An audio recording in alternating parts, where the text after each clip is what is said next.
பொதுவாக நிறைய திருவிழாக்கள் இந்த உலகத்துல நடக்கும்.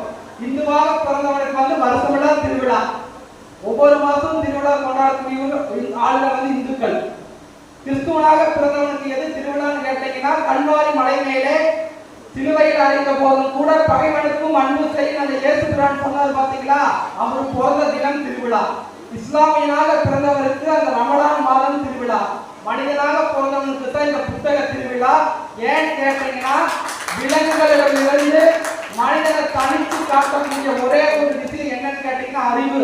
அப்படிப்பட்ட ஒரு அறிவு திருவிழாவை 3வது வருஷமா மிக முத்தாய்ப்பாக நடத்தி கொண்டிருக்கக்கூடிய வெளிச்சம் வாசகர் மன்றத்துக்கு என்னுடைய வாழ்த்துக்களையும் பாராட்டுகளையும் சொல்லி, உண்மையிலேயே என்னுடைய நிகழ்ச்சிக்கு அன்போடு அழைத்திருக்கக்கூடிய அம்மா அவர்கள், அவங்க பேரு கூட எனக்கு தெரியாது, அவருக்கு என்னுடைய நன்றியை எங்கள் டீம் சார்பாக சொல்லிக்கிறேங்க.